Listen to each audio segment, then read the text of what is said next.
I think we're live now. I hope you're able to hear us. Please let us know in chat. Uh, so, yeah.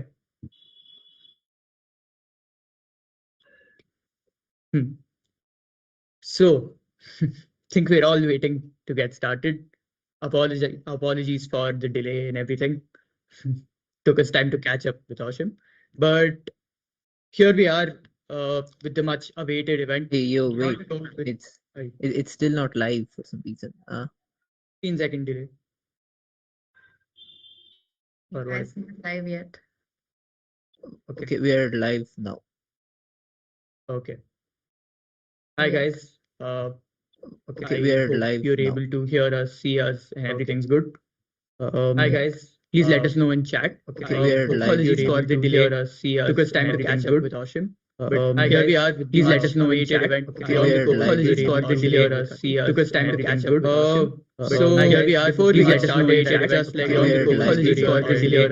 Took us time to catch up with thank him. So here we are. Before we get started, just like apologies for the delay. Took us time to catch up with thank him. Yeah. So here we are. Before we get started, just like apologies for the delay. Took us time to catch up with systems. Yeah. So here we are. Before we get started, just like apologies for the delay. Took us time to catch up with systems and the HPC applications over there.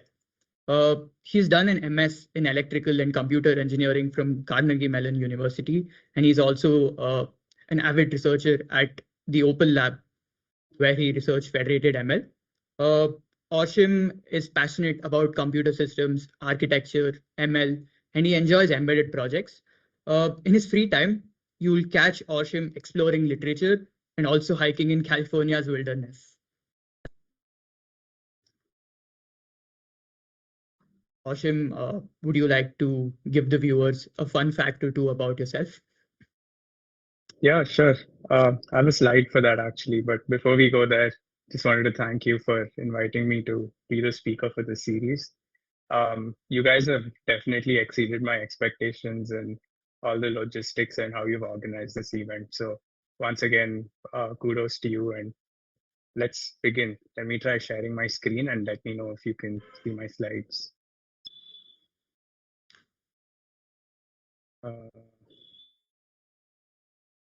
Okay.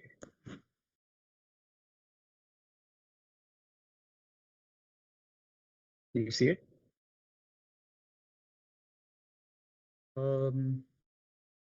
Yeah, I think we're good.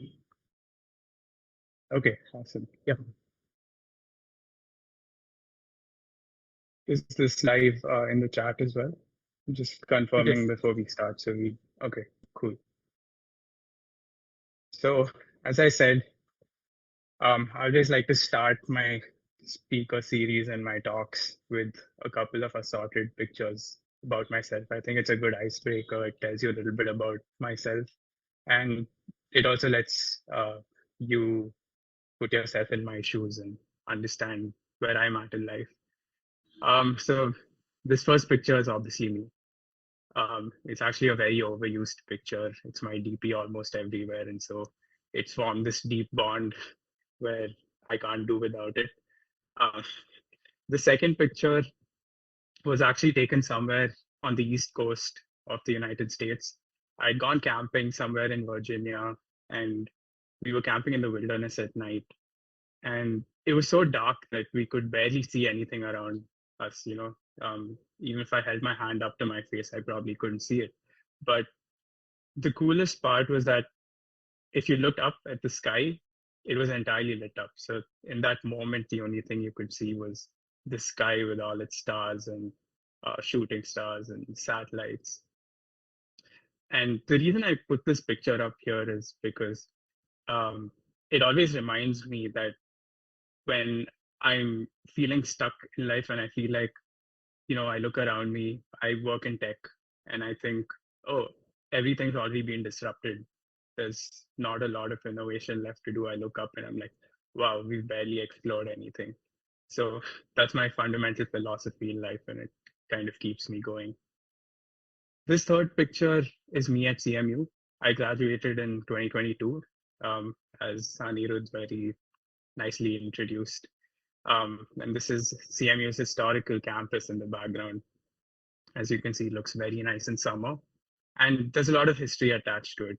It's where a lot of principal innovations in computer systems, software, robotics, and machine learning happened. So a lot of the initial paperwork, spade work and papers came out of CMU in the, I think, beginning with robotics in the 80s and now with machine learning. Does anyone know what this picture is on the right? It's a really famous spot. And if you Google pictures of California, you'll most likely see this cropping up at some point. This is Yosemite National Park. It's a beautiful national park in California, and it's made up of these granite rock formations. And this was, I think, on one of the hikes that I did. If you observe very closely, you'll see water falling down these cliffs, and then it makes its way through these burrows, and there's a valley formed next to a forest. This picture is up here because, well, I just love hiking, and most people in California love hiking. And when I was in Bangalore also, I loved to hike and trek. And this last picture is me at GTC.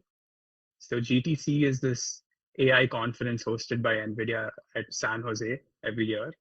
And it's a conference where companies that use NVIDIA products mainly showcase their work for the year. And it's groundbreaking in the sense that all of the latest innovations in tech, AI, accelerated computing are showcased here. So if you ever find yourself in San Jose, you should visit GTC, and I'm sure a lot of you will in the future. And that's why we set up this talk, to enable some of you to do that. Okay. So this is a timeline of my professional life before we get started with the actual talk material. 2016 to 2020, I was at PS. 20 to 22, I did my master's at CMU. And then I'm at NVIDIA now. I graduated in 2022, and yeah, I've been in NVIDIA since then. And then you can see this diverging line on the side representing all the side projects I work on. And it's here because these side projects, I would say, are as impactful as everything I've done professionally and everything that's listed out there formally. So I think the best way for you to take away something from this talk is to put yourself in my shoes. And in order to do that, maybe I'll tell you a little bit about my experiences through my undergrad. I'll walk you through some of my research, what I did at CMU during my master's, and what I work on now at NVIDIA. And I know we have a pretty mixed crowd, thanks to the amazing work of the organizers. We had quite a good response. So if you're students, I know there'll be quite a lot of advice for you to take away from this. And we'll make sure to stay in touch, and whatever I can do to help after this as well, we make it happen. If you're professionals, I'm happy to compare notes. We can talk about our work and where we're at in our professional journey. And I know some of my friends and peers have also joined. So I guess their main reason is to take screenshots of me at odd times. So everyone has something to gain from this talk. I wish you all the best. Okay. So I call this slide phase 1, self-awareness, because while I was making these slides, I was reliving my experiences at PES, and I was trying to reflect on what worked for me and what didn't. And I was trying to make sense of what led to my trajectory on this professional path. So hopefully if I can explain that in a good enough way, maybe you'll gain some insight and you'll be able to emulate some of that if you want to follow in my shoes and get into tech. There are lots of paths out there, by the way. So this is just one of them. And hopefully you'll get some insight into what I've done so far. Okay, starting with what excited me about engineering. You know, I think about this all the time, and I probably came up with the 3 dumbest words on this slide, but they make so much sense to me because they're so simple, and yet it's what I completely relate with. The first one is tinkering. And the reason I put this up here is because I love taking things apart. Um, as cliche as that sounds for an engineer, I've always been taking things apart, trying to put them together. It doesn't matter if it's physical things, even abstracted things like you give me a piece of code, I'll rip it apart. And most likely when I put it back together, it won't work. But that's the point of engineering, right? You fix things. The second is collaboration. And the reason I bring this up is because like-minded people are the folks that will allow you to share your motivation and growth. So when you're learning something together, it increases the meaning of it tenfold, is what I believe. And when I was in college, when I was in my undergrad, I made sure to surround myself with people who challenged me.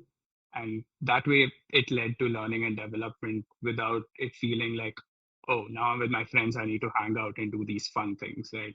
Yeah, we were doing the fun things, but we were also doing productive things.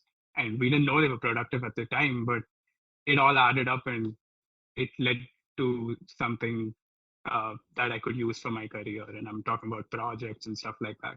So we speak about that a little more in detail later. And the second thing I wanted to bring up about collaboration is networking.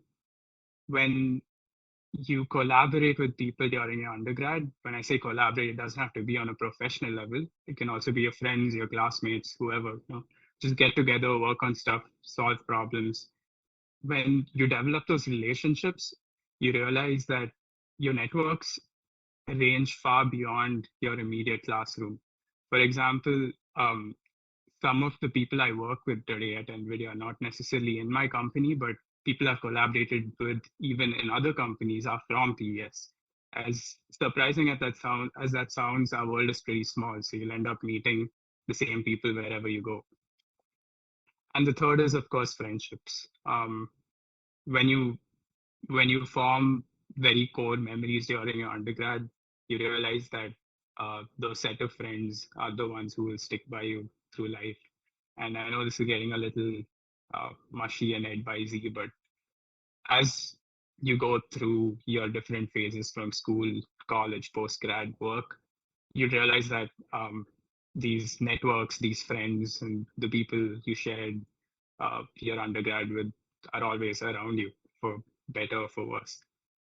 And the third is lack of subject boundaries. I know, again, this word sounds a little weird, but for lack of a better word, I think what I'm trying to say is my degree was in ECE at PES, but I never confined myself to the courses that were restrictive and that were forced upon me while I was doing my EC.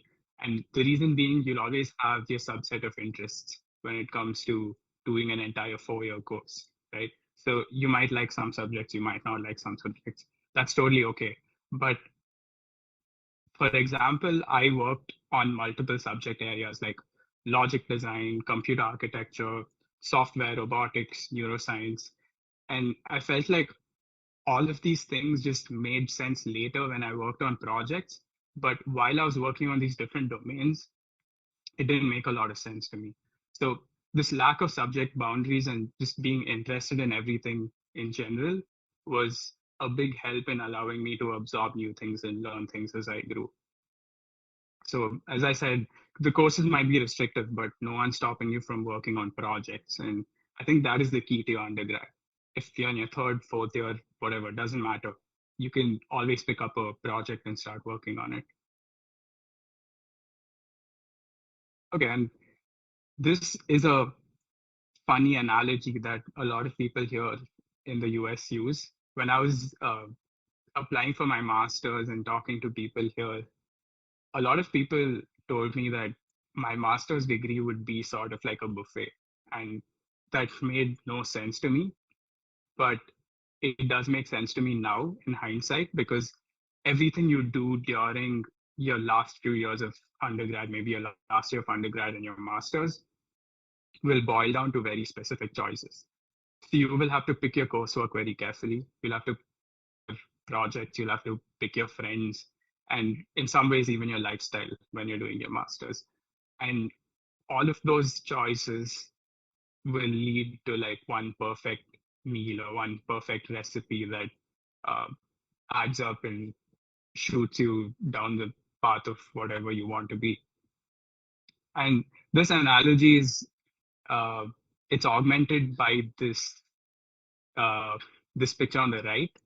So this is a slot machine, and this is what folks use in casinos to gamble. Um, and the reason this is here is there's a concept in machine learning and information theory. I actually had a subject about this when I was doing my master's. So in information theory and optimization, um, there's a theory called exploration versus exploitation. Let me just set up a thought experiment for you. You have these slot machines in a casino. Let's say you have five different slot machines, and you find yourself gambling money in a casino. And you make your way to the first slot machine, you pull the handle, and you hit jackpot, right? You made a lot of money. Now, okay, you have money. Should your next move be to go to the second slot machine or continue your chances with the first one, right? If you choose to move to the second slot machine, you're essentially doing something called exploration, which is you're trying something different. If you choose to stick with the first slot machine, you're doing what's called exploitation. So in terms of optimizing, your optimization function in the end should be to minimize risk and maximize reward. And in this case, reward is money. So yeah, I just thought this analogy was very relevant to uh, picking courses and projects and navigating through these very interesting times in your life. This slide was again very reflective. So when I was doing my undergrad, there was a very set path for me. And what that meant was I had to study a subject. I was given a textbook, and then I was told to go learn all of that theory. And then once I knew all of that theory, I was told that I could go implement something. And after implementing something, I could solve a problem, right? And this makes sense because this is the way we've been taught to do things for a long time. But this thought process completely changed for me, maybe in my last year of undergrad and when I did my master's. And I realized my entire mindset towards learning and working is shifting towards this paradigm, right? Where I, I dedicate myself to a project first. The first thing I do is go pick something to work on, right? Second thing I do is use reference material to get myself unblocked when I'm stuck.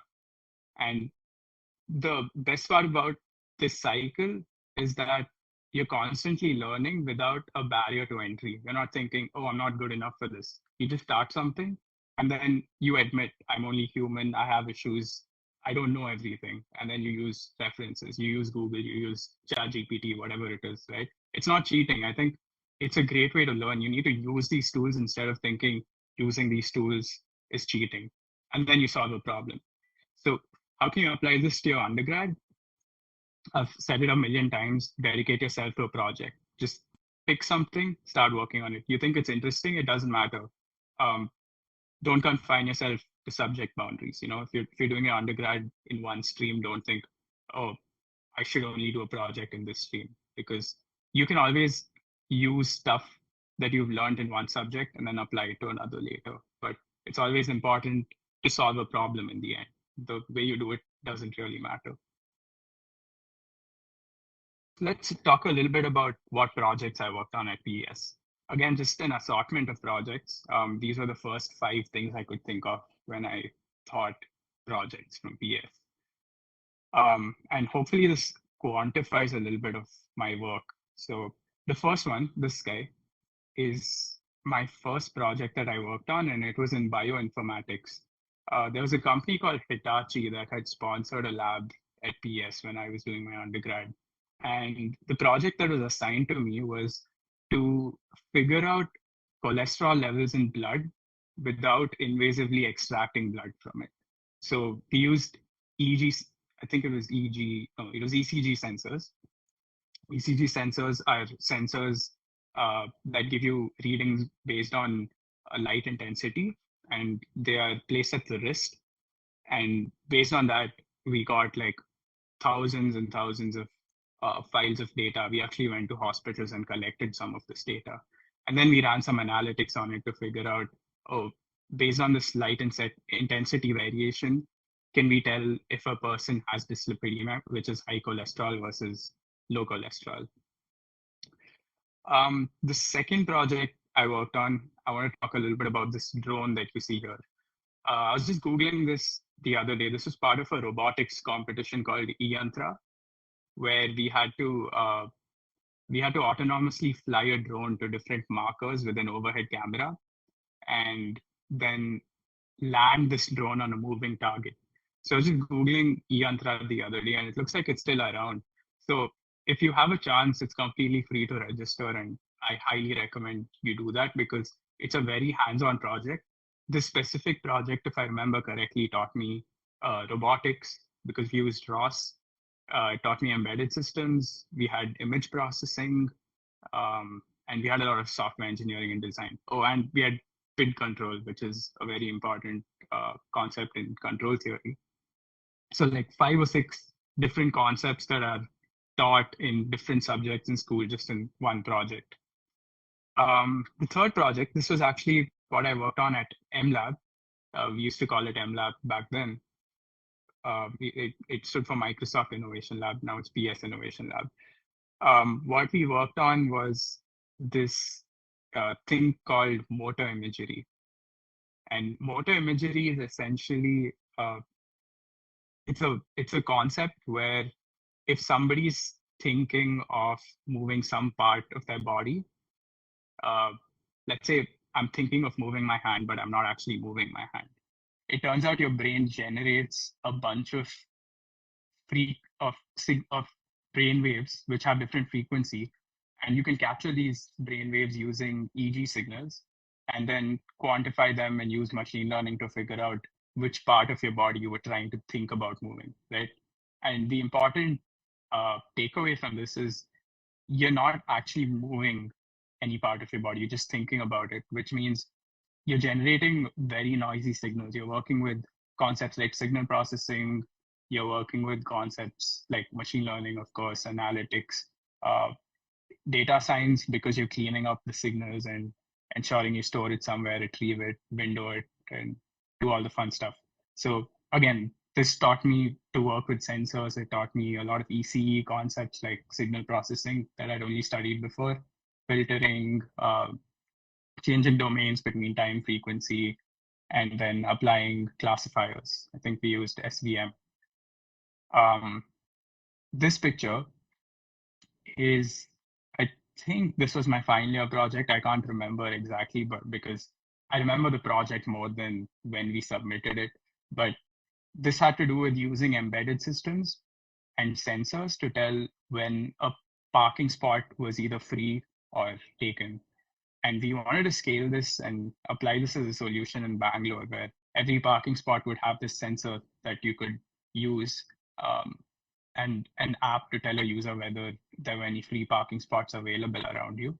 But it got a little more interesting because we didn't want to stop there, but we wanted to run a predictive algorithm to accurately predict prices that would fluctuate over time of day based on historical data that would tell us when a parking lot was full or empty. So for example, during peak hours, our algorithm would maximize our prices. And then when we would expect the peak hour rush to go down, our algorithm would scale down our prices. And so we made use of, again, some time regressions and auto-regressive machine learning algorithms to predict these parking vacancies. And this was my final year internship. I did an internship with Nokia, and I think this was the first time I worked in a production environment. Before this, it was always in a research or project or a fun type of environment. I'm not saying working at Nokia wasn't fun, but I'm saying I learned a lot of concepts that I wouldn't have otherwise. For example, I wrote production code for the first time. And production code's very different from just writing a Python script and getting it to work in research. And at Nokia, I had to traverse nodes in a schema. We were building this data analytics Apache-based platform. So I had to traverse these nodes and create a graph that would allow the end user to visualize the entire analytics platform. So that was cool as well.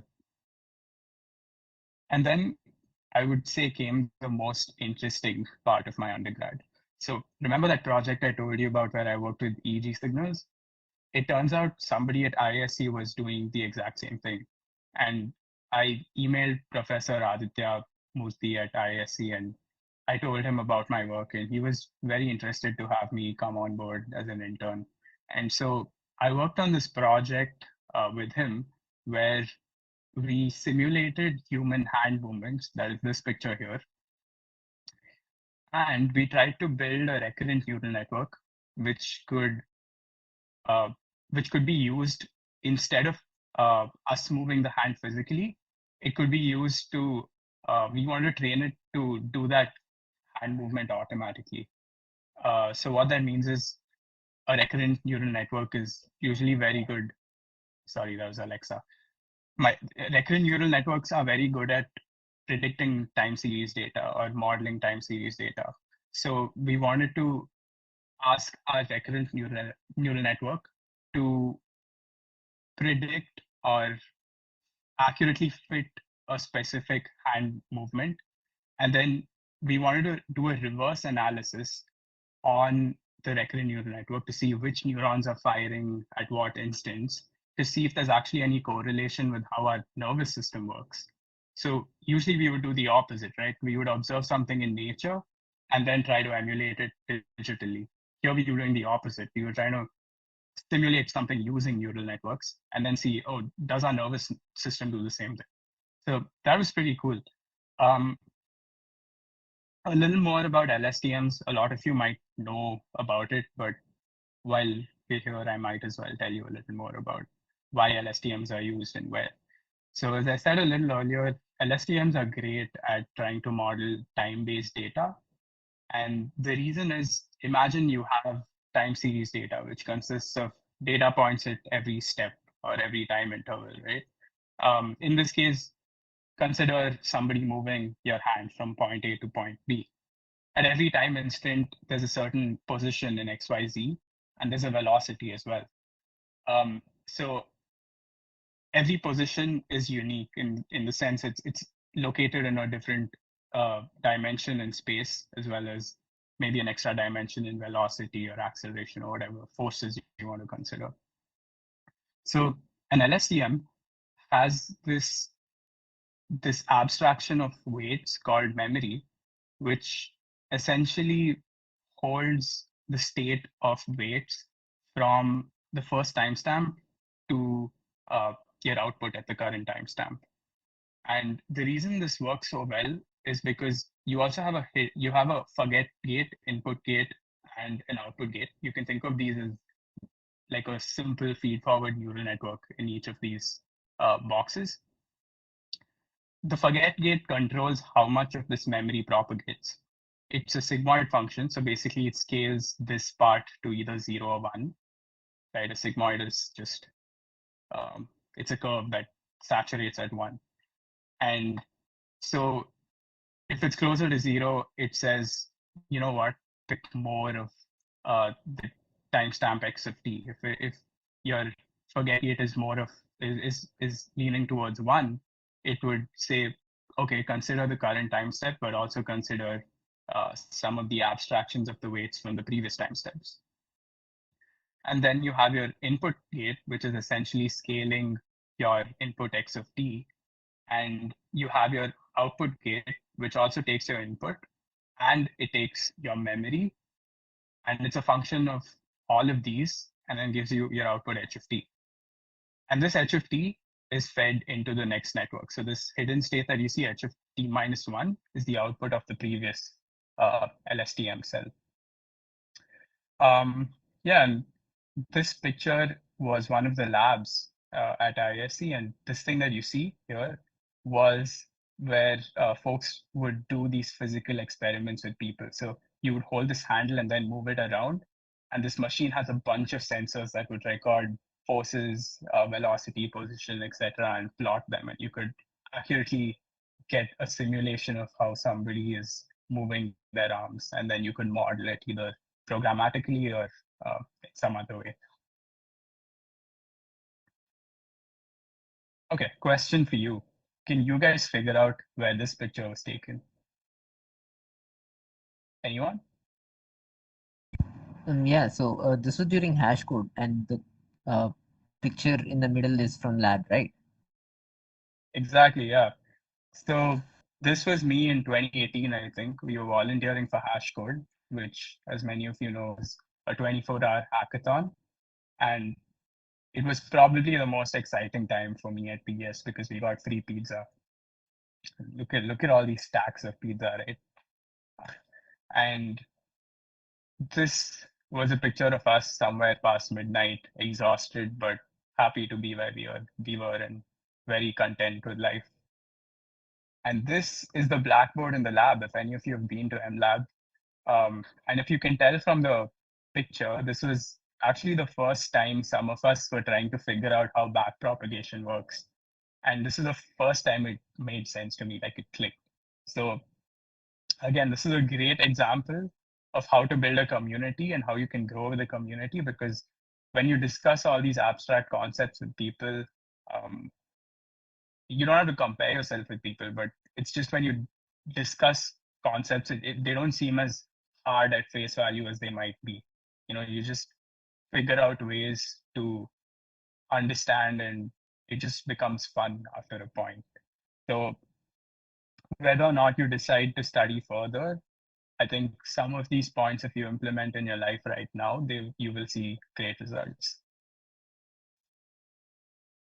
Okay, story time. I want to take you through a quick journey of where we are today. I think history, in terms of computing history, if you have a decent idea of where we used to be and where we are, it allows you to appreciate how far we've come in terms of the technology we use today. So we'll get there, but I have like 2 slides of historical compute that was developed in the previous centuries.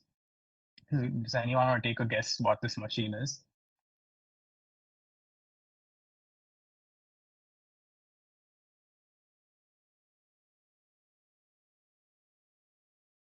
No? Okay. So this is actually the difference engine. It was invented by Charles Babbage in the 1820s, right? So it's like 200 years old. And this was designed to calculate polynomial functions. It was the first calculator or the first machine that came into existence simply because A, you could automate the entire process of calculating or solving a differential equation, and B, it counted stuff in the decimal system. So as you know, decimal system is with base 10, right? It's not naturally how computers compute stuff, excuse me, but the decimal system had its own disadvantage and advantages at that point, and we overcame them now by using zeros and ones, because that's naturally how we can represent states electronically, either high or low. It's way easier than representing 10 different states. But I think this was state of the art at the time because each of these disks that you see represented a specific digit in a series of numbers. And this machine was massive. I think it was like 8 feet tall, and it was funded by the British government to help ships navigate in the sea. And then the next invention that I think was really cool is this thing called the Hollerith tabulating machine. The reason I think this is worth mentioning as a historical record is because this was the first time a computer was used in mass production. And it was the first time we automated a really large job and got it done so quickly that it impacted people's lives. So just to give you an example of how this works, um, this is not a computer per se, but more of like a counter and sorter. you use counting and sorting algorithms all the time now, right? It just takes one line of Python code to say sorted, and it does all the magic for you. But you can think of this machine as inside it having a pool of mercury. And I'll tell you why it had a pool of mercury just in a bit. Before that, I'll tell you where it was used. So this was used in the 1890 census of the United States. So instead of people manually going to houses and calculating how many people were in the house and what demographic of people existed in that house, what age, gender, and members, and so on, you could just take one of these cards and then punch holes in all of these fields. So one of these fields would be for gender, one would be for age, one would be for number of people, income, and so on. And all you had to do was punch these holes, and then send them across to the central government. And the central government would feed these things into this holorith machine. And these cards would finally be embedded in that pool of mercury I was talking about. And there would be a bunch of wires above this pool of mercury, which would drop down from the top and make contact with mercury. So as you can probably tell, it would only make contact with mercury where these holes existed. And so you could electrically tell out of all the wires, only this one made contact. And then you go run an electrical circuit that automates a counter or something like that. And believe it or not, this thing reduced census counting time by 20 years. And what that meant was, for the first time, the government could effectively apply a policy based on data they collected in like a couple of months, instead of waiting 10 years for data and saying, okay, let's implement this policy. So this completely shifted the way people thought about computing and machines. Okay, quick flash quiz. I guess no more history. Do you know what this holorith tabulating machine company came to become? It was renamed to something else in 1925, and that's another reason this is so relevant. Any guesses? IBM? Yep, exactly. The answer is IBM. So you can think of what kind of history IBM had, right? From the holorith tabulating machines in the early 1900s to they started inventing punch card machines in the 1940s. As you know, you could program with punch cards following this. And then there were mainframe computers in the 60s and 70s. And then they made their first personal computer in the 80s. And here we are now with computing that's way beyond those times. Okay, so here's a quick timeline. We'll quickly walk through what happened. So in 1947, Shockley invented the bipolar transistor. That's here. And this is when digital computing could actually make an entry into our lives, because transistors could switch between states very quickly. Before transistors, you had to mechanically switch through states, right? Like imagine if someone had to physically go turn off the electricity, or you had a relay that would mechanically turn off a circuit, and that would be called state zero. And then you had to mechanically release that switch. So the circuit could be completed, and that would be a binary one. Just that one switching would take milliseconds or maybe even seconds at the time. And you can barely run any calculations at that speed. So with transistors, you can switch really quickly, and that's what all our circuits are made of today. 1973 completely changed the game. We had the C programming language. Dennis Ritchie's C compiler and language is still the de facto programming interface today. It's what most software engineers in industry prefer writing code in. The reason is it works so well with hardware, right? The Linux kernel is entirely written in a flavor of C. Even if you write Python code, it's finally compiled down to C. So the extent of C-ness in our life is beyond comprehension. Literally everything we use makes use of C at some point, if not other languages, but mostly C. 1974, personal computers hit the market. And then since then, history just continued, and here we are with them. 2006 MacBook Pro, 1.83 gigahertz, and a whopping 1 GB of RAM.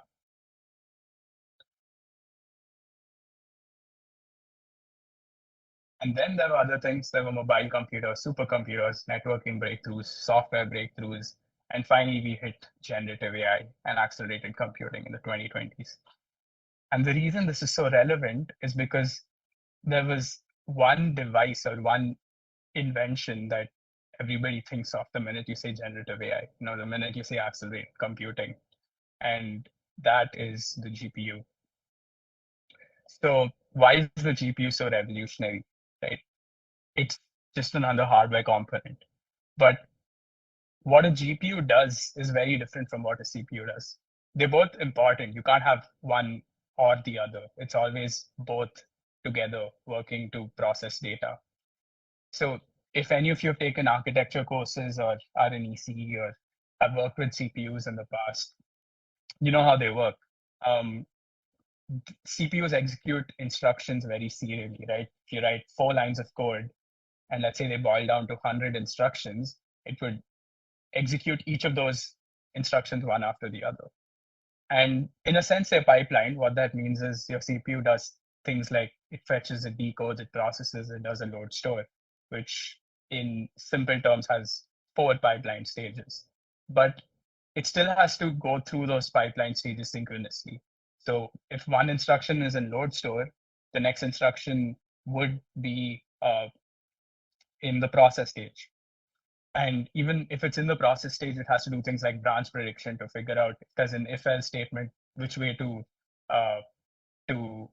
accommodate instructions in the pipeline. But a GPU, on the other hand, does something very different. It consists of several cores, or they're called ALUs, arithmetic logic units, right? And these cores can be used for either general purpose or specific batch processing of data.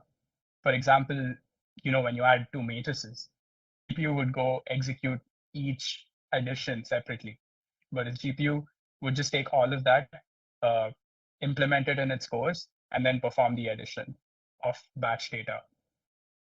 Each of the GPU cores are less powerful, and each of those cores might consume less power than a CPU. When I say less powerful, it's with respect to CPU, but that doesn't matter because you can scale out.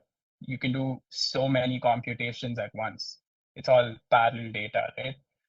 And so working in batches or working on parallel instances of data is what accelerated computing is all about at its core.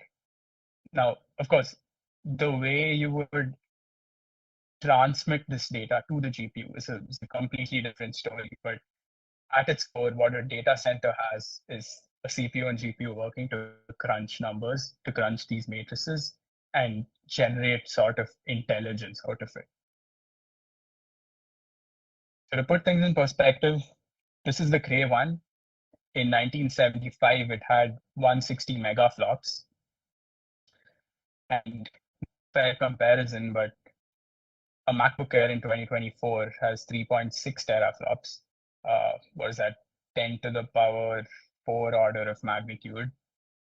And then you have the NVIDIA Alps, which is a data center solution, 353 petaflops.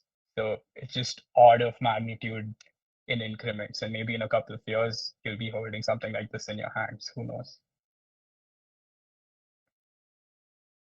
Okay, so before we go into what I do at NVIDIA, that was the natural progression of things. I want to talk a little about what led to me joining NVIDIA.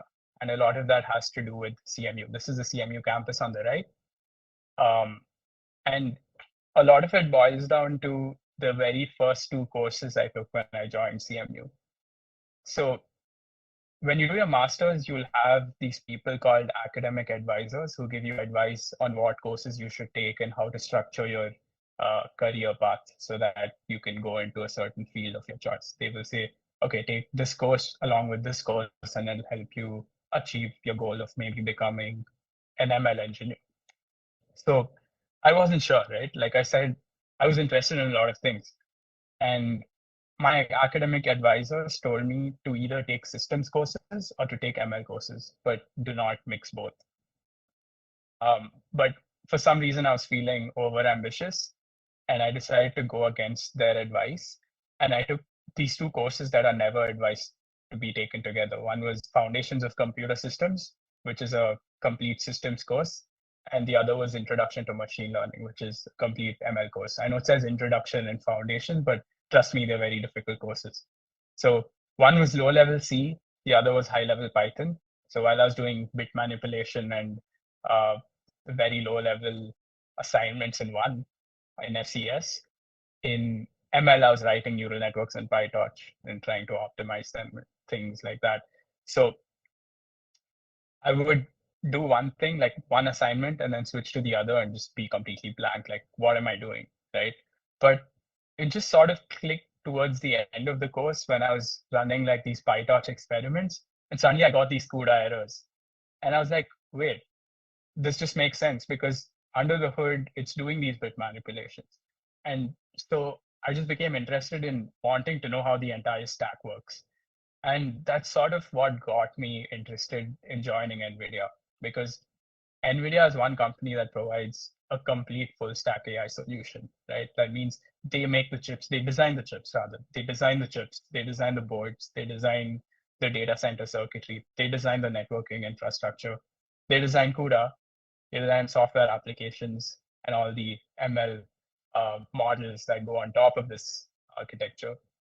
So you basically have this entire framework where they can build an AI factory for you from scratch. So you can work on any levels of the stack, and if you're an engineer, it's just something you'll love to geek on. So what did I do at CMU? Like I said, I did a mix of ML and systems. I continued to study along those lines in that theme. So I took a bit of both. But my research was on this topic called federated machine learning, which was again a mix of systems and machine learning concepts.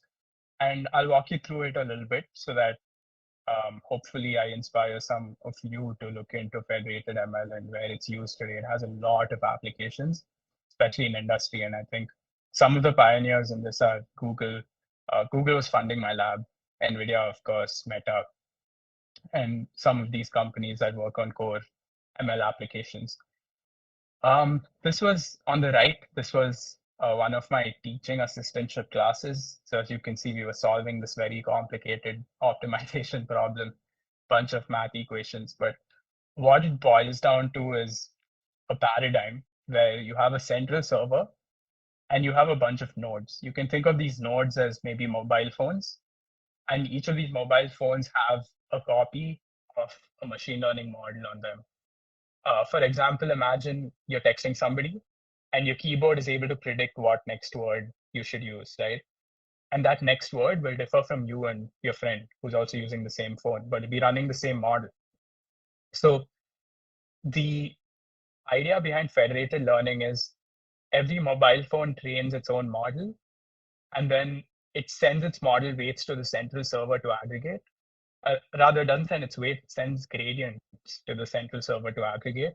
And then the central server aggregates those, averages those, whatever, and then sends it back to these nodes. So what is the issue here? The issue is that the data sets that each of these nodes are training on is very different. Like your data is very different from somebody else's data, but you guys are running the same model. So how does that work, right? There's a trade-off there. Your model should be generalized enough, but at the same time, it should work for everybody, right? What's the second issue? The second issue is security. You cannot transmit your data to the central server because that is a complete violation of privacy.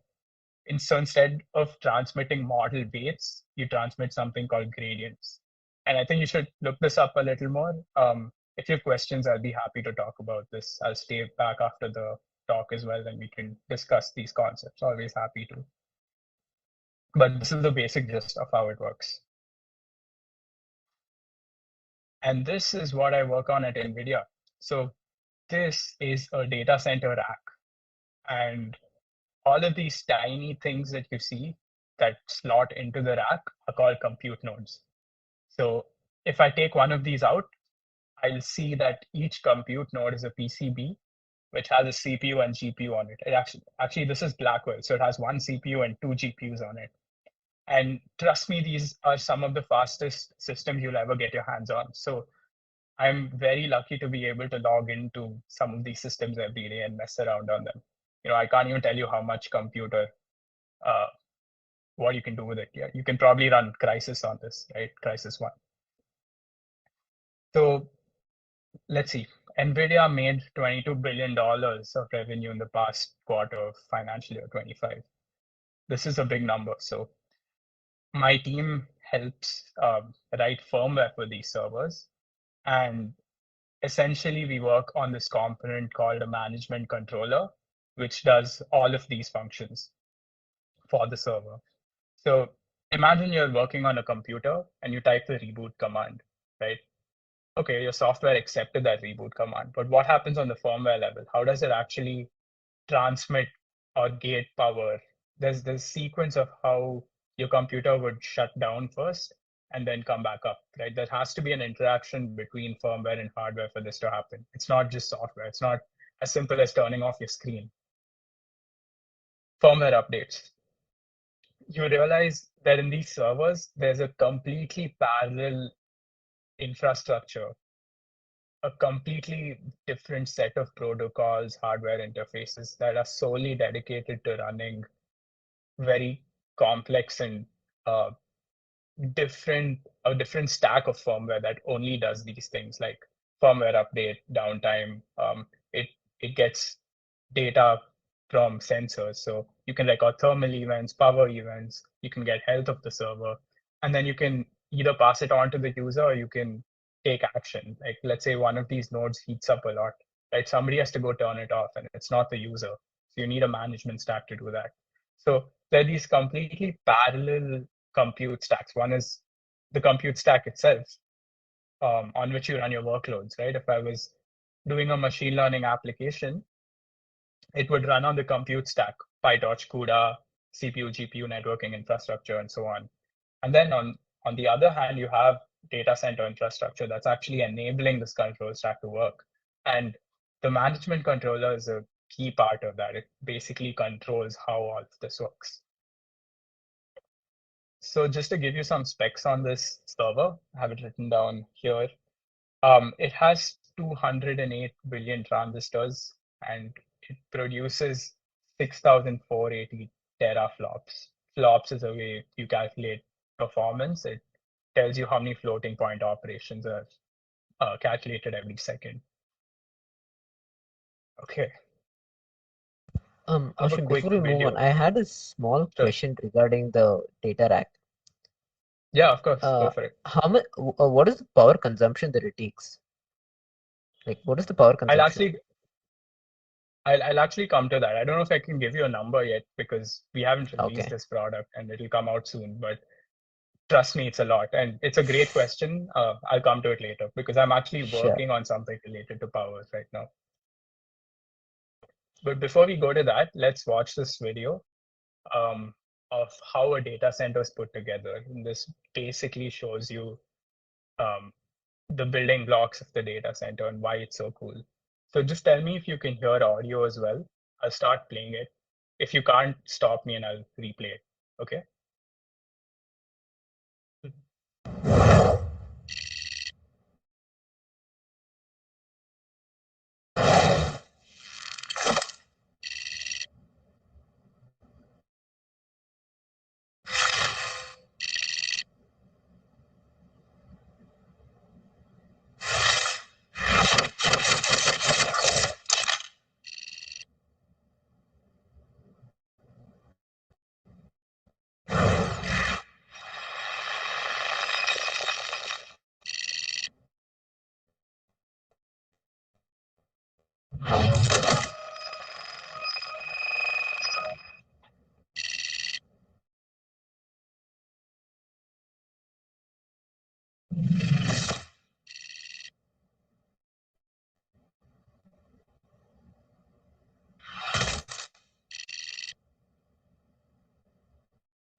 Right. That was a really cool video. I can keep watching that over and over again. I'll stop for any questions.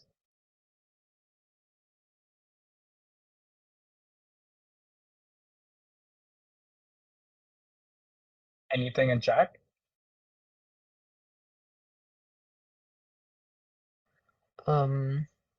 No, not really. People were saying that it was very well visualized, the da- uh, data track. Yeah, so hopefully that tells you something about it's not just making computers go fast, it's about interconnecting thousands of such compute nodes to make an entire data center that can run a workload. So there's a lot of very, very clever engineering that goes behind that. And I know some very smart people working on this.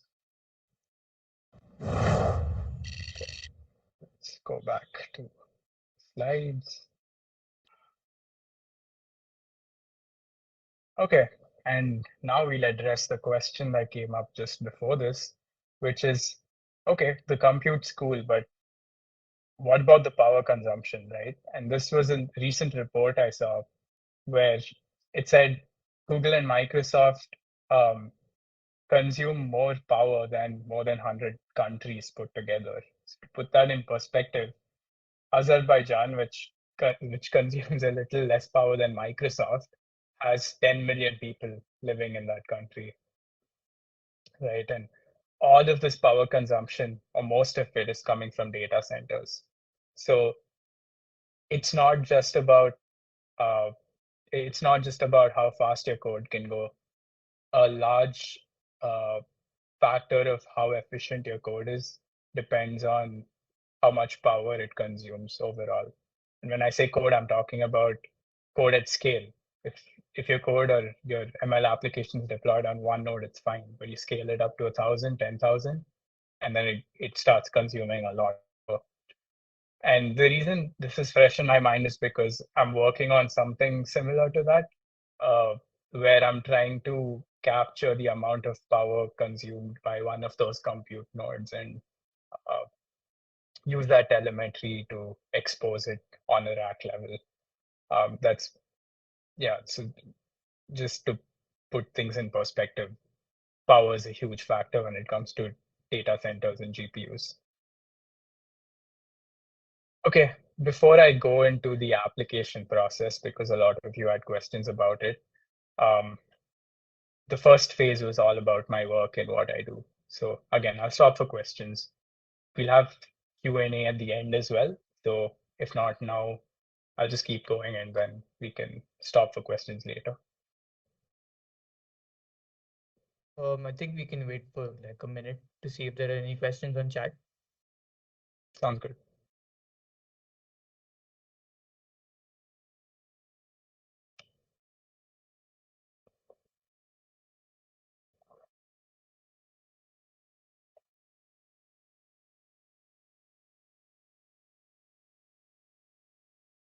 One of the questions we get is, do you get a discount on these GPUs if you were to purchase them? I do actually. Oh, Unfortunately there's no friends and family discount. It's just I'm restricted. I can buy like 1 or 2 GPUs a year.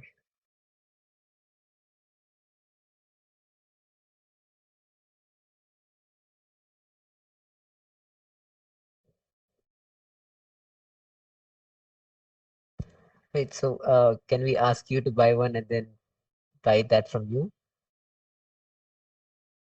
Oh yeah, considering you're like the 10th person in queue. So we're gonna have to wait 10 years. right.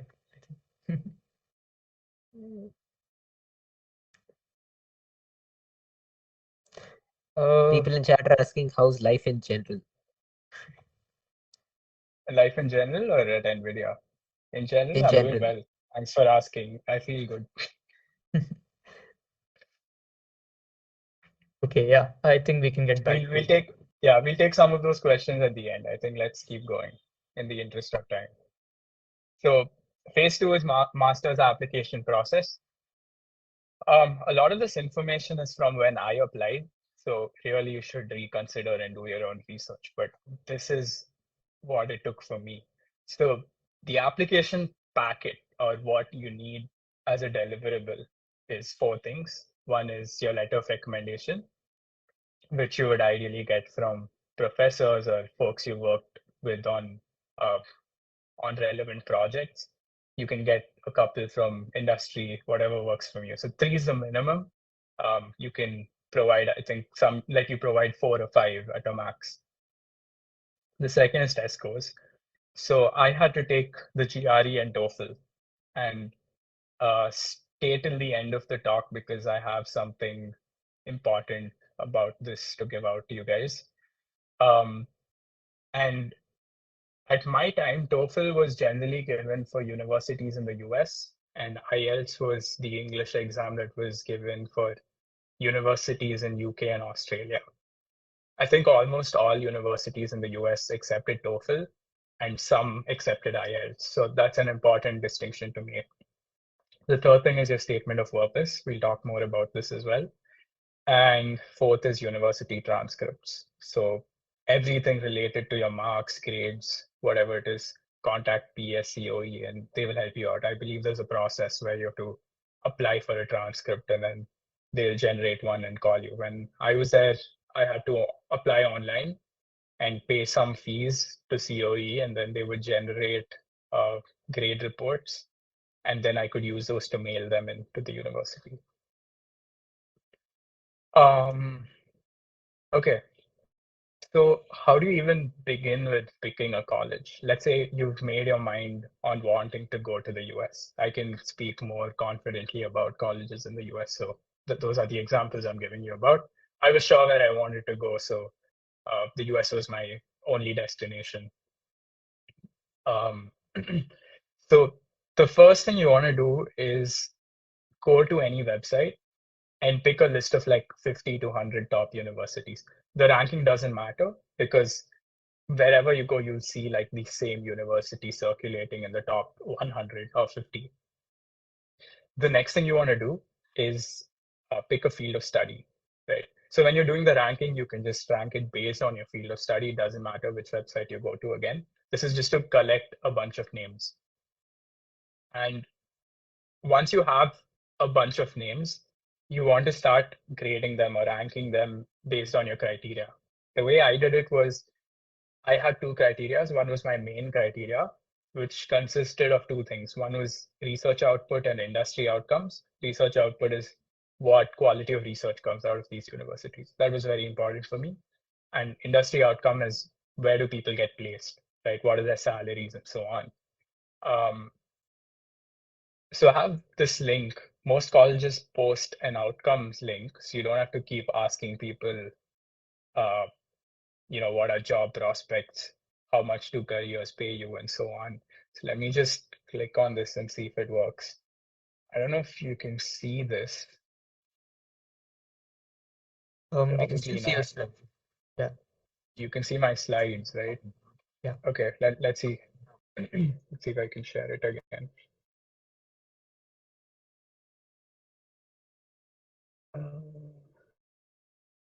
Okay, there we go. Do you see it? Yup. Okay, so it essentially gives you a very well curated data set of where everybody's got placed. So for example, in 2023, the average salary of people graduating from CMU was this much. 30% decided to do their masters. This was their bachelor's. So let me switch to masters. Right. So you can see here that the average is 125K for a master's degree. And it turns out, let me select department as well. Let me go to maybe mine, EC.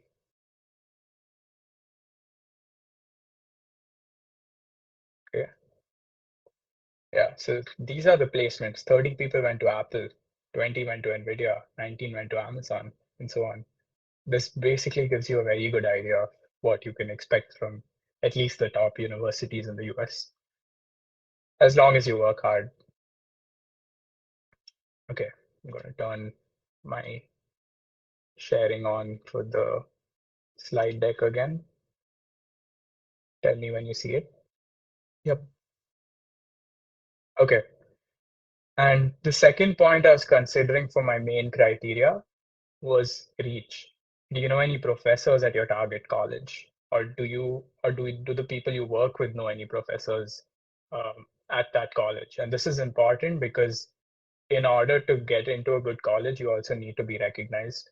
And one way of doing that is when that college knows that alumni from PS are good, for example, which is the case mostly.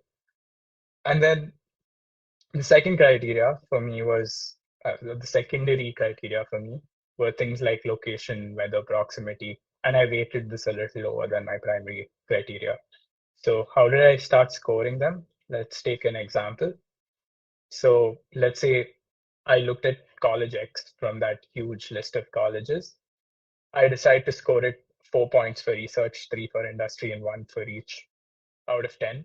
And so I gave it an 8 out of 10. And then on my secondary criteria, I gave it a 7. So I was weighting my secondary criteria as 0.5 times my primary. And so I did an 8 plus 0.5 into 7, which gave me a score of 11.5. And so I could basically create an Excel sheet with all of these scores and then rank them from top to bottom and then apply to like the top 7. I think I applied to 6 schools. If you want to be safer, you can go for more. Most people I know applied for more than 6. Okay. And now the how-tos. So the first thing you do when you select your colleges are you go to the FAQs because your FAQs will have very important information about what is specific to that college. The packet slide I shared with you, this one, is generic, right? You need to do these things in general, but when you're applying to a specific college, there'll be specific instructions. So for example, a college might take IELTS over TOEFL or choose TOEFL over IELTS. And then if you have any other specific concerns, like I knew people who had dietary restrictions or they were concerned about their safety and things like that, you can email the department and be like, hey, I have this and this issue. Can you help me address it? And if they say yes, it still remains on your list. If they say no, take it off your list. Third is you have to talk to people. And the best way to do that is your seniors on LinkedIn. So ask them questions, but ask them targeted question like, this is my work, this is my expected workload at CMU. Is it doable? Right? Or can I manage to do machine learning and systems and architecture courses at the same time? Because some colleges have a very tight schedule. Like doing courses at CMU is very hard. Some colleges might keep it light so that you can work on extracurriculars. And this varies from college to college. And then the fourth point is you need to identify professors at your target university who are working on projects you're interested in. So, for example, I was working on system stuff, I was working on ML stuff. And so I picked professors who were working on both of these things. And I emailed them at some point asking if I could, asking them questions about their research and things. You don't have to do that. A lot of universities might discourage that actually, but it's important to have professors in mind so you can mention them in your SOP. When you write a statement of purpose, also say, hey, I looked up your website and these professors are working on interesting things that I would want to work in as well. So um, it allows those professors to view your application packet and it might improve your chances of admission.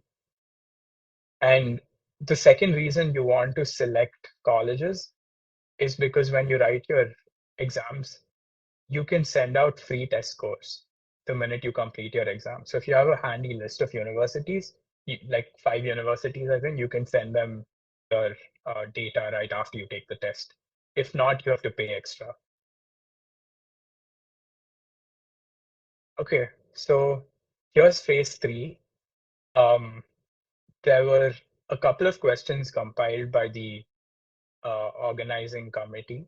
Anirudh and all of you guys, thank you for compiling that list. So what I did was I looked up all of the resources I had from my master's application, and I put them together and I put up links because I feel it's better for me to talk about them. I mean, to give you some solid takeaways in writing rather than just talk about them. Maybe I can share my entire screen. That would work better. Okay, just tell me you can see my screen. Yeah, it's visible. You can? Awesome. Yeah, we can see. Okay, cool. So this document will cover almost every question you have about the application process. So for example, you might have questions about whether you should do a master's or a PhD, right? Boom, this is your first link. This will have everything you need. How do you write an SOP? There are 3 different links. Highly recommend you read all of them. Does GPA matter? How would you rank SOPs versus LORs? Do you need research experience? Read this one, right? How do you ask professors for LORs? This is a tough one. Not a lot of people talk about it, but how do you go approach people and say, hey, are you ready to recommend me for this college or this course? And this one's how do you contact professors at your target college? And then, of course, picking universities. How do you pick academic advisors? How do you build a resume? And then post-graduation parts. If you're deciding whether to work or do a master's, things like that. And I'll get to how you can access this in just a sec. Before that, I'll go back to this slide. So when I was in PES and when I was preparing for GRE, when I was giving out the English exams, what I realized was my vocabulary was very lacking. And all I had to do was improve on my vocabulary. If I nailed that one thing, TOEFL and IELTS became like a piece of cake. And I know that'll be true for most of you because I've heard you talk, and I know for a fact that if you can ace or improve your vocabulary, GRE and GRE is 10th grade math, so you don't need to worry about it.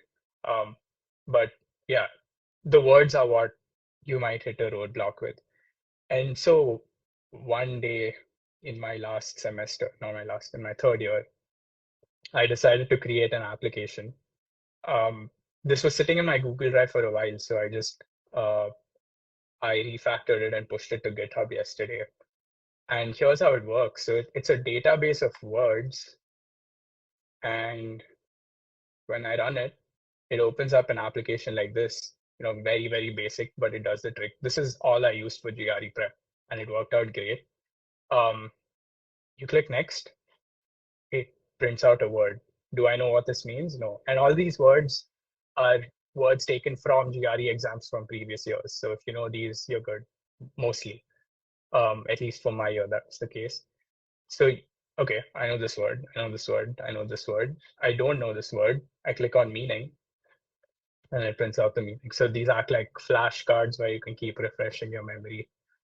And yeah, there's a whole database of words. What I've done is I have created, sorry, there's another screen here and I can't see it. Okay.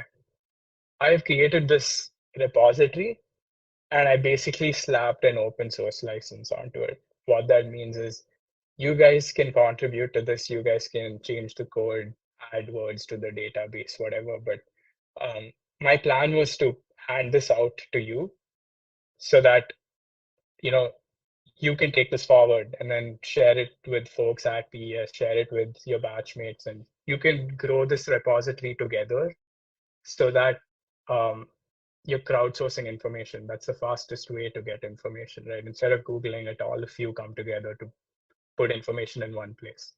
And so maybe I look for a couple of people who might be interested to maintain this repository because I don't have the time.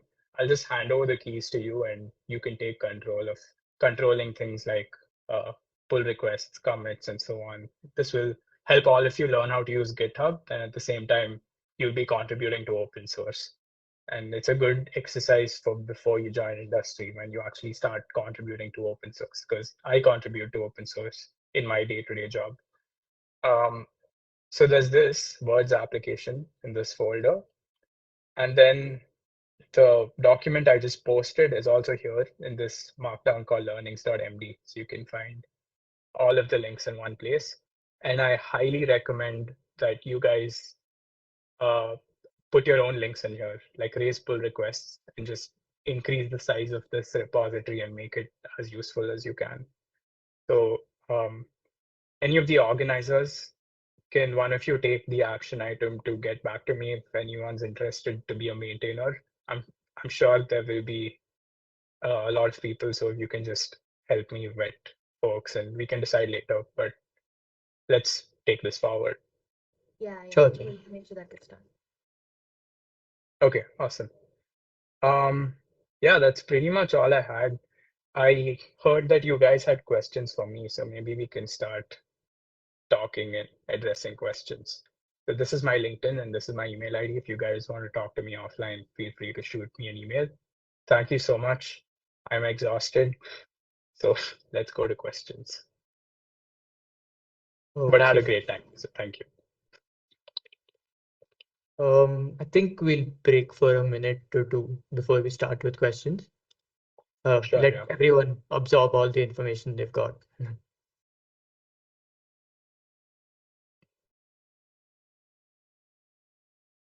And let me post a link to this in chat. I'll post it in the Teams chat, and maybe you guys can post it on the YouTube, right? Yep.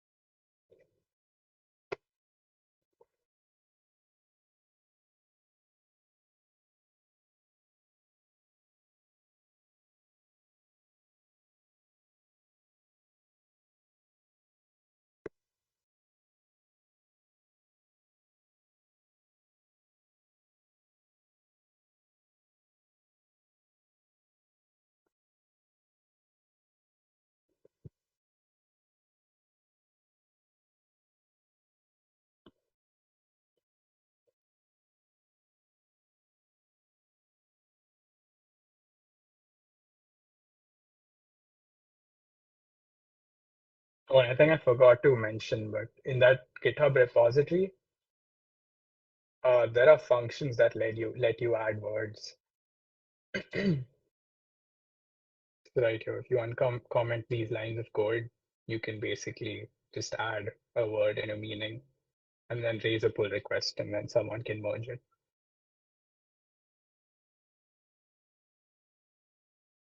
And trust me, this didn't look as good as it does when I wrote it. It was just a script.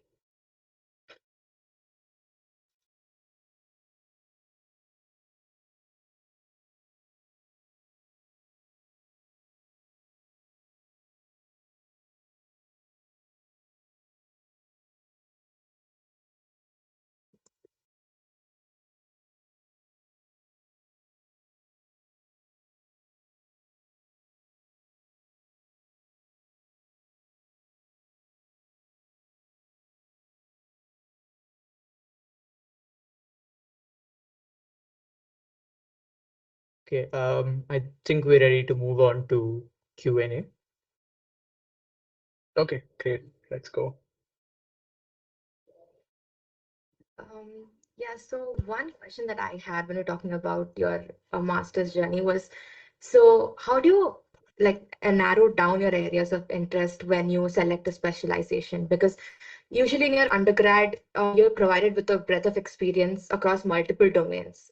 And usually you're interested in like 2 to 3 domains. You have very few people who are interested and are narrowed down only one specific one. So how do you go about choosing that? Yeah, that's a great question. And as I mentioned in most of my slides, I honestly didn't narrow down on one thing. During my undergrad, I worked on at least 10 different projects. And the only way you'll know if you're interested in something, I don't think it's through coursework, it's through actually doing hands-on work. So if you haven't worked on projects already, or at least as many as you'd like, it's not too late. Just start something on the side and if it's a domain you think you're interested in, you'll actually know when you start implementing it. Because a lot of these buzzwords sound rosy on the outside, but when you actually start doing it, it might not be everyone's piece of cake. So one way to get better at something is to just uh, is to collectively work on a project. And what that means is find people who are interested in the same thing, network with them, and then figure out if you can work with them on something. And that way, um, you get a lot more information than just working alone on something. That's mainly how I figured out what I wanted to work on. Okay, cross-domain teams, got it. Got it. Okay. Aushim, I think we can stop sharing the screen now. We'll switch to Q&A. We'll pin your contact info on YouTube, I think. Cool. Sounds good. All right. Okay. So one of the questions I see on chat is, if you spend a year or two working in the industry, do LORs from university become less relevant? No, of course not. I think LORs from universities are always relevant even after your master's. So keep in touch with your professors and make sure you build those relationships. What about LRs from your managers at work? Those count too. It depends on how long you get to work at a specific place. At university, typically, when I got LORs, I worked on a project for at least a year with a professor. If you get to spend that kind of time with a manager in industry, then yeah, sure, go for it. Usually, people tend to weight their LORs towards people in academics. So, on an average, as an example, if you have three, maybe I get two from academia and one from work.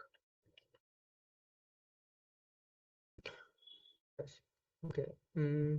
Okay. So you were saying to stick to one particular project and do a particular project that you're interested in. How do you go through that project? So I like a project, but then I start it, but then I don't finish the entire project. Like I start up many different projects and then I finish only a few of them.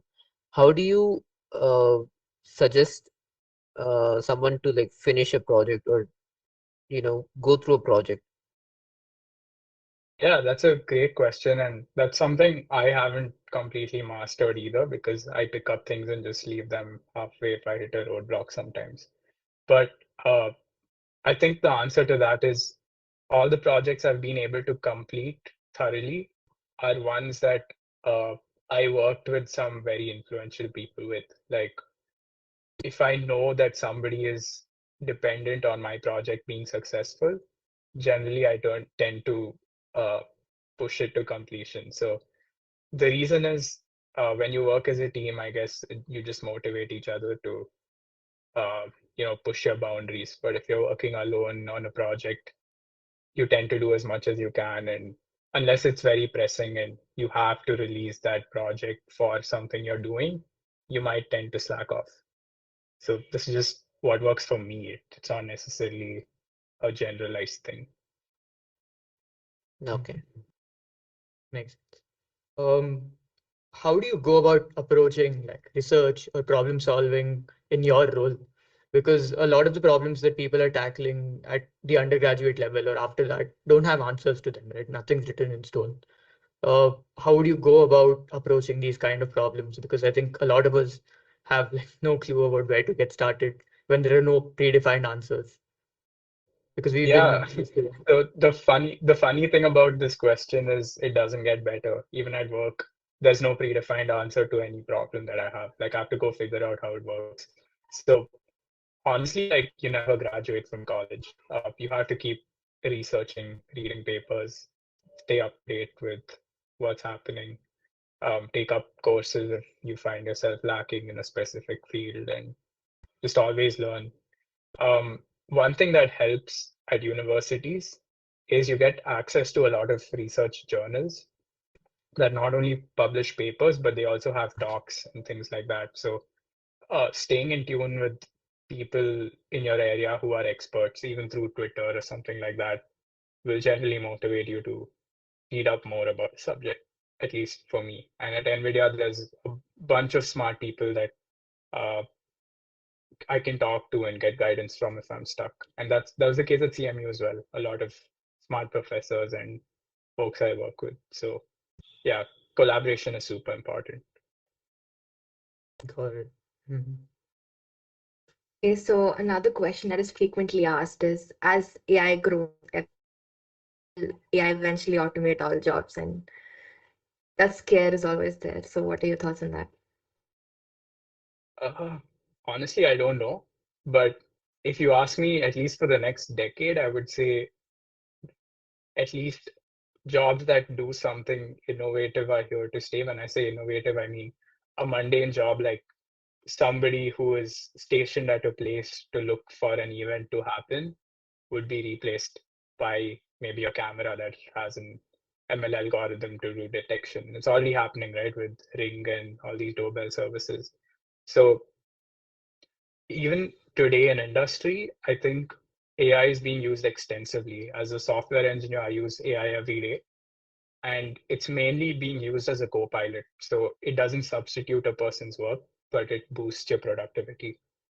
And so I think that is here to stay at least for the next couple of years. But beyond that, I honestly have no clue. Yeah, I agree. And it also increases productivity. So it's not AI or human, it's AI and human, right? Exactly. Yeah. So one more thing we were curious about is, how does a typical work day as a software engineer at NVIDIA look like for you? Like a day in your In life. terms of work or in general? Just a day in your life. You can do both. Okay. Um, so specific to my day at NVIDIA, firstly, it's hybrid, which means I can choose whether I want to go in or work from home. And that flexibility is very appreciated because um, some days it helps to be on campus because I have to do hands-on work. There are a lot of labs where I spend a lot of time tinkering with hardware and figuring out why my code is not working on actual GB200 servers, uh, talking to hardware guys, hardware designers who actually design the product, talking to uh, software folks who work a couple of stacks above me and use my product. Um, Mainly being on campus helps you in terms of productivity and in terms of communicating with people and working with labs and hardware dependencies. But at the same time, being hybrid has its perks. Like some days I might not be able to physically go into work. And honestly, NVIDIA gives you the infrastructure to remotely connect to all of its hardware. So I don't have like physical hardware dependencies. But at the same time, it treats you like an adult in the sense that it gives you the choice of how you want to work. So there's that. About half my day goes in meetings, the other half goes in working on very relevant things. And the work culture at NVIDIA is amazing. Like it, at least on my team, I get a lot of freedom to work on the things that I find interesting. Of course, there are requirements, and within those requirements, I can choose whatever I want. And management is very appreciative of your work. They give you the time to finish things without micromanaging and uh, providing tight deadlines, which is very appreciative.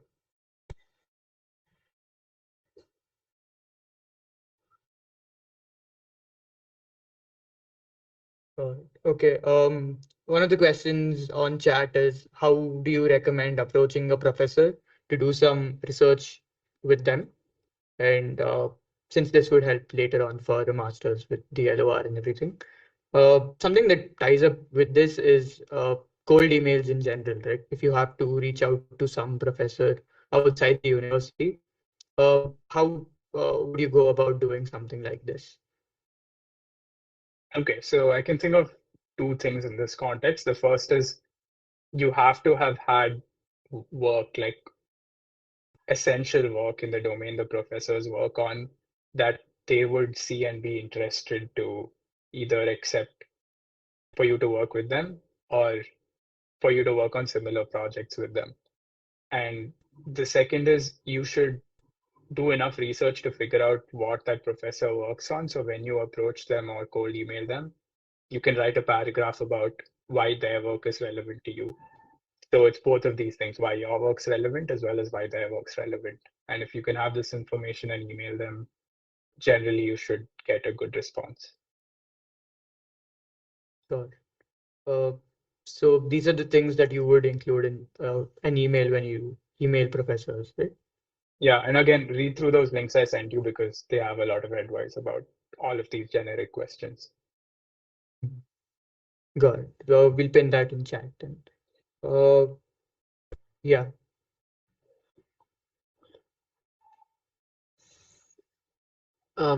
Okay. Another question that was asked in chat is, given a job scenario, please compare going to masters directly after undergrad to working and going. Okay, that's a good question as well. My experience has been that if you're able to find work wherever you are after your bachelor's in the domain of your interest and in the domain you want to do your master's in, then I would say go for it. If not, in almost all cases, it helps to just do a master's. So I guess my point is relevant work experience. So highlight on relevant works. Yeah. If you get relevant work experience, you should do it. Okay. Yeah. Another question. Okay. Sorry to make you reiterate. Okay, fine. But in terms of GPA, I'm completely stumped. I have no idea how I can even apply for masters. Any words of advice for me? I mean, it's a very personal question, so it depends on how good or bad your GPA is, I guess. But on an average, what I've seen is people here on admission committees are not too nitpicky about GPA. They would probably consider your research and projects to be of more worth than GPA. And they also know that GPA in India is skewed to some degree, right? Compared to what subject knowledge you might actually have. So all that is taken into consideration. Got it. Okay. A question I had is, you mentioned your experience at CMU was something that really guided you to NVIDIA, right? How exactly is an experience at a prestigious university or a foreign university like CMU different from something that most students in India would experience? Yeah, that's an awesome question. And I think the most fundamental difference is that firstly, you are treated like a complete adult. If you don't attend your classes and you fail, nobody's going to force you to have like attendance requirements or give you marks for it. Right? If you get whatever work you put in. And that means you have the freedom, but at the cost of you being mature enough to know what to do, what's best for you. And in terms of coursework, almost all of your coursework will be hands-on, project-oriented stuff. So you have a little bit of theory, and you spend the rest of your time just working on a project that fetches you marks instead of giving an exam, or it'll complement exam. So in a lot of my courses, my exam grade just contributed to 20% of my total grade. 80% was project and hands-on work. And it's so relevant that if I did a course at CMU, I could directly come to industry and write quality production level code, understanding what's happening. So that is one experience that was very different after my master's. I felt like everything I was learning really stuck, and I could be an expert if I wanted to do more research and dive deeper into the subject. I hope that answers your question. Yeah. Another question that I had is about these dual degree programs where they make you give both an MBA and a MTech degree. So I think MIT LSU does that. Do you think that is something worth pursuing, or you'd recommend doing two separate ones? Honestly, I'm sorry, I don't know. It just depends on you, I guess. is both business and tech something you're interested in? And because I haven't personally gone through that, I cannot give you good advice. So I think you should reach out to people on LinkedIn and people who've actually graduated through those courses, and they can probably give you better advice. Does CMU have something like that? Oh yeah, I'm sure it does. There are a lot of different departments at CMU. And even if you don't do like EC or CS, there are other departments which might have a mix of all of these courses. So you should ideally just spend a day scoping out colleges and looking at their websites. They should have all the information you need about programs. Thank you. Another question on chat is that a lot of these programs like MSCS, MCDS, or MSEC, they look more or less like the exact same with very nuanced differences. So is there any, I think this is very specific to CMU, this question at least. So are there more drawn out differences in between these courses, or how do you go about like finding those out? Since it's not really clear on the website, I think. Yeah, so at least when I was at CMU, there wasn't a lot of differences between these courses because you were free to construct your entire coursework. Like I could take courses from another department as long as it was justified towards my degree. Like if I was focusing on ML systems, I could take ML courses from the CS department and systems courses from EC and so on. But I think if you get into a program like specific to what you want to do, like MCDS, then your program advisors will construct a track that is completely based on the subjects you need. And you can somewhat emulate that if you do it from another department, but ideally you would still remain in that department, and you probably have more opportunities. Like you get to meet your peers who are in the same specialization more often, which means you network with them, professors, and then you can get RA-ships or projects within your department. But in terms of coursework, it used to be pretty flexible. I still don't know. I don't know if that's still the case. Okay. Yeah, now that you bring up RA-ships and TA-ships and all of that, is that something that you should look forward to if you're doing a master's? Yeah, absolutely. I think that gives you a sort of completeness to the entire course, and you should do a TA-ship or RA-ship just for the experience of learning something and then teaching it to somebody else. That teaches you a lot of core important skills, not necessarily academic, but it'll help you in the long run.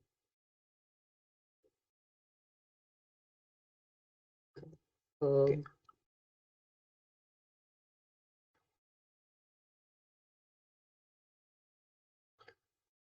Another question that I saw in chat was, how do you get research opportunities at research-specific institutes, both in India and outside India? For me, it happened through the projects I was working on. So while I was doing research on one project, you tend to read research papers from people who've been cited in similar works, right? And then you read those projects and you're like, oh, hey, this guy does research at ISC who's just around the corner. And then you contact them, and then if they have openings, they can get back to you. So yeah, I think you develop these connections over time by either doing research or working in a domain similar to the professor. So yeah, don't hesitate to email them and reach out if you think you have relevant research experience. Okay. How's your NVIDIA interview experience, if you can share that with us? And in general, how would someone prepare for something like NVIDIA? What role are you talking about? For my role? Your specific role. Okay, so for my role, it's a pretty intense interview process.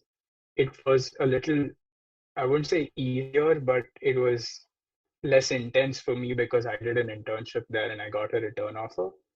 But I also interviewed with companies full time, and I decided to go with NVIDIA in the end because of my prospects. But in general, if you're interviewing for full time roles, you'll have like 6 or 7 rounds on an average, maybe. Um, and a lot of them, unfortunately, will have lead code questions.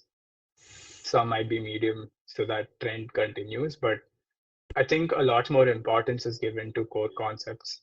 So you might meet with the senior engineer on the team who will grill you about concepts like how does memory management work on C++ versus C? How does RAM layout look like on ARM-based processors? Why does x86 handle pipelining this way? Or maybe like explain what memory leaks are, pointers, and those sort of questions on a systems level. For me, I also got questions on like embedded Linux. How does Linux do XYZ? Why would you use a Linux driver versus something user space, things like that. How would you prepare for something like this? Because it seems like a very wide array of questions, right? It's covering like a plethora of topics. It's covering things from OS, it's Honestly, covering honestly, I had to do a course at CMU to get equipped with all this knowledge. And then you can build on it for interview prep. But if you're willing to read through textbooks, you can develop knowledge through that.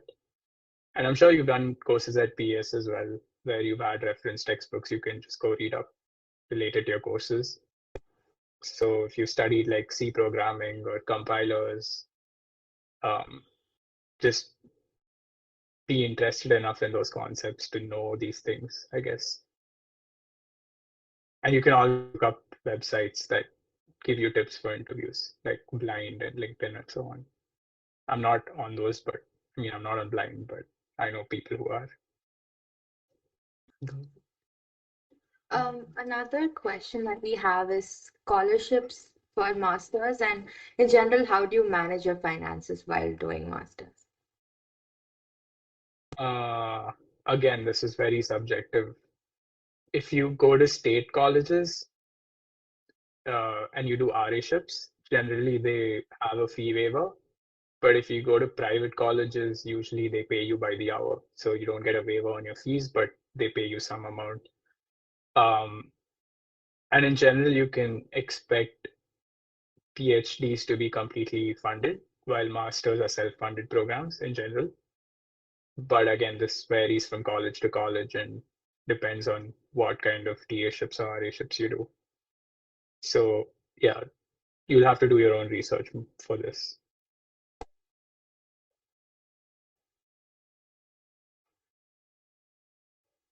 And again, I highly recommend you to read through some of those links. They also have questions about funding.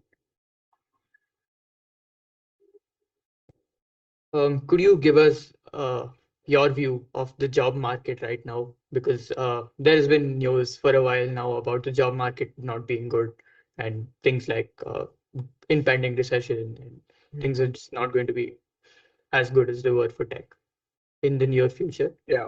What are your thoughts on them? Okay, that's a good question. Unfortunately, I'm not an economist, so I can't predict a recession because NVIDIA is still hiring, so I still conduct interviews, for example. If it's getting harder to get a job, which I'm sure it is, there might be market factors contributing to it, which I'm not an expert on. But in general, I'm seeing job openings at major companies still, and I know folks who've recently got jobs, if that helps. So it depends on how good you are. If you have enough experience, companies are always open to hiring you. Okay. But I agree. I think getting callbacks is not as easy as it used to be. I asked this because we keep hearing about people, delaying their graduation by not taking enough credits or deliberately just not passing subjects and things like that to delay their graduation because the job market is just not good, in their words, I think. So Yeah, I'm sure people are facing hardships, and um, most of us try to help out folks like that with referrals and things like that. So if you can network well, there will always be people willing to help you get noticed. got it. Okay. And in that light, would you, I think this is still like more of a personal question only, but would you still uh, suggest that we apply only to, top X universities, or can we keep safe schools also, keeping that in mind? Um, yeah, I think it's good to have a mix. If you've decided that you're coming for your master's, no matter what, then sure, have a mix of top-rated schools and safe schools. For me personally, it was either get into the top schools or don't waste money coming here. So it just made sense for me if I'm taking a loan to pay off X amount of rupees. I might as well make sure it's well, you'll always get a job, but for me at the time, I thought getting into a top ranked school was important. But I know a lot of people who go to schools which are in good industrial districts who are able to get jobs easily because they're physically located closer to uh, in-person jobs. Got it. Uh, Another question I think that just comes up from what you mentioned. So you mentioned you applied only to the top schools, right? Uh, could you share how your profile looked like when you applied to these schools? So I think this was That's basically what my presentation was, right? All of the things I told you was in my application. That's it. got it. Mm, mm, yeah,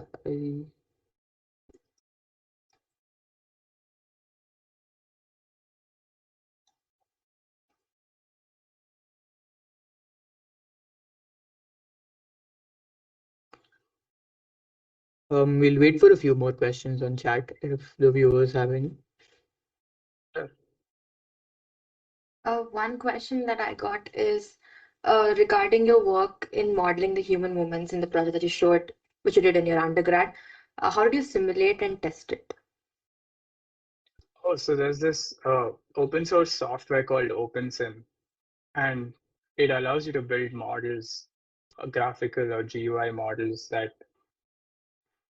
multivariable inputs like position, velocity, forces, and stuff, and that will do the uh, simulation for you. It's a bunch of mathematical equations, polynomial functions that work in the background, but to the end user, it looks like a GUI.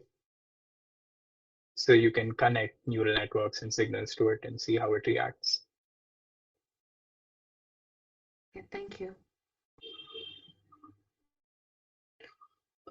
Another question that's in chat is, are non-thesis track masters equally good in terms of career opportunities? What would you suggest? Yeah, I think so. I know a lot of people who did non-thesis tracks in their masters, and they're doing very, very well now. So if you're sure you're going into industry, I would suggest do a non-thesis track. If you're sure, if you're not sure or you're interested in both industry and research type of experience, then go for a thesis track. Got it. Okay. I think last few questions that we'll take for today. One is like a very common question that keeps coming up. Uh, when you're applying for a master's degree, how important is it to have a publication or a research paper? And is it important to publish at like the top few venues, or is it okay to have many papers published at not so good venues?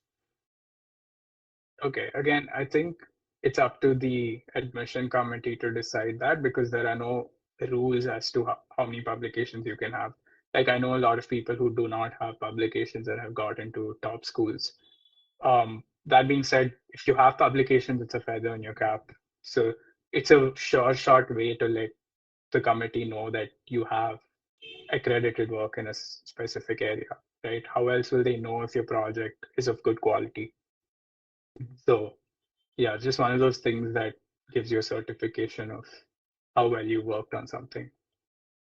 Next. I don't see any other. Okay, there is one question on chat. I think we can close off with this. When is the next trip to India? When can we see you? Yeah. Oh, it's a great question. My parents don't know. They've been asking me this almost every day, but hopefully soon. More like, when's your next trip to lab? Famous lab. Oh yeah, I will definitely visit and meet you guys. It was really nice to meet you all virtually, and thank you so much for inviting me. I hope this was useful for you. And let's take this forward and make sure these resources are available to everybody. Okay. I think on that note, we can stop with the Q&A. If you guys have any other questions, please feel free to reach out to us. Reach out to us on our social media platforms. Put comments on this stream itself. Visit the lab website. Reach out to us in any form, any shape, form, however, and we'll try and relate to Aushim. Thank you so much for taking the time to join us today, Aushim. I think it's really, really late for you, right? What time is it right now? Yeah, it's 11:30, but it's a Friday night, so you're good. You strategically chose this day, and it works for everyone. So thank you so much for all the amazing logistics work. I know you've been sending out flyers, you've got responses from folks all across Bangalore, and I think this is just the beginning. We'll have a lot more speakers in the lab, and I hope a lot of alumni are able to engage with current students at PES and in the lab, and we can help out in any way possible. Sounds great. Thank you so much for taking the time once again. And with that, I think we can close. Thank you so much to the audience also for joining. You guys have been great. Keep seeing a lot of questions pop up on chat. Thank you for staying. Yeah, thank you so much for the response, and thanks for all your questions. I really enjoyed answering those because I had similar questions as well when I was applying.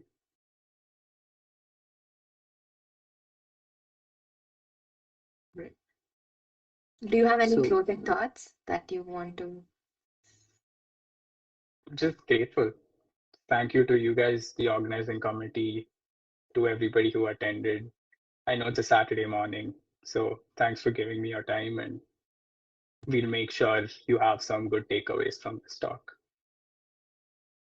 I'm sure everyone who attended took away a lot of knowledge, so they learned from your experience basically, and that is the greatest thing. So yeah. Thank you.